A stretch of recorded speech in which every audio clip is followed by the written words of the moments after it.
నేడు 18 సెప్టెంబర్ 2024 రోజున ఎంపీపీఎస్ మిట్టగూడెం దొండపాడులోని విద్యార్థులందరినీ స్థానిక దొండపాడులోని గ్రంథాలయం లైబ్రరీకి ఫీల్డ్ ట్రిప్లో భాగంగా తీసుకువెళ్ళడం జరిగింది. విద్యార్థులందరూ కలిసిమెలిసి నడుస్తూ ఉపాధ్యాయులతో చాలా సంతోషంగా, సరదాగా గ్రంథాలయంని సందర్శించారు.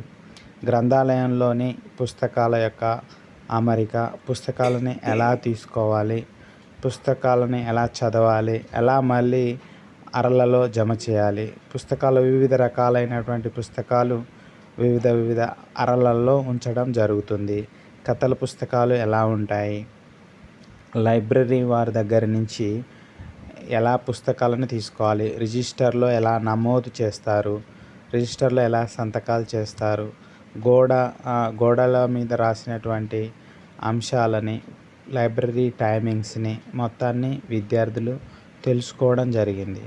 ప్రతిరోజు ఏదైనా ఖాళీ సమయాలలో గ్రంథాలయాన్ని సందర్శించి న్యూస్ పేపర్ చదవడం, కథల పుస్తకాలు చదవడం, బాలశిక్షలు చదవడం, ఇవన్నీ ఎలా చేయాలో వాటిని అర్థం చేసుకోవడం జరిగింది.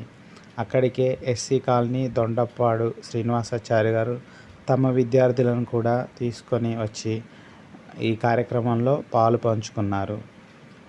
చారి సారు అక్కడ ఉన్నటువంటి గ్రంథాలయం యొక్క విశిష్టతని, దాని యొక్క ప్రాముఖ్యతని, పుస్తకాల యొక్క ప్రాముఖ్యతని, రీడింగ్ గురించినటువంటి అనేక విషయాలని తెలియజేశారు.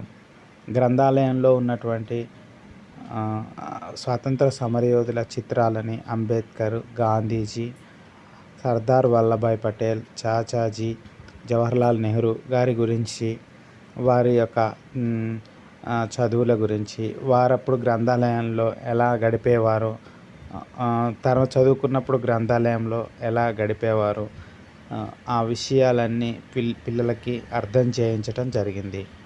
చాలా సరదాగా విద్యార్థులు కొన్ని కథల పుస్తకాలని చదివారు.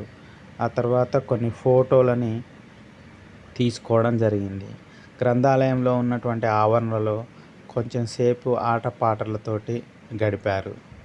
ఆ తర్వాత తిరుగు ప్రయాణంలో చల్లని కూల్ డ్రింక్ని కూడా సేవించడం జరిగింది. ఆ తర్వాత విద్యార్థులు ఈ ఫీల్డ్ ట్రిప్ని చాలా ఉత్సాహంగా, హ్యాపీగా గడిపారు. సహకరించినటువంటి శ్రీనివాసాచారి గారికి, సహ ఉపాధ్యాయులు స్నేహలత గారికి, విద్యార్థులకి, వారి యొక్క తల్లిదండ్రులందరికీ కూడా థ్యాంక్ యూ వెరీ మచ్. ఇలాంటి ఫీల్డ్ ట్రిప్లో విద్యార్థులకి నాయకత్వ లక్షణాలు అలవడతాయి.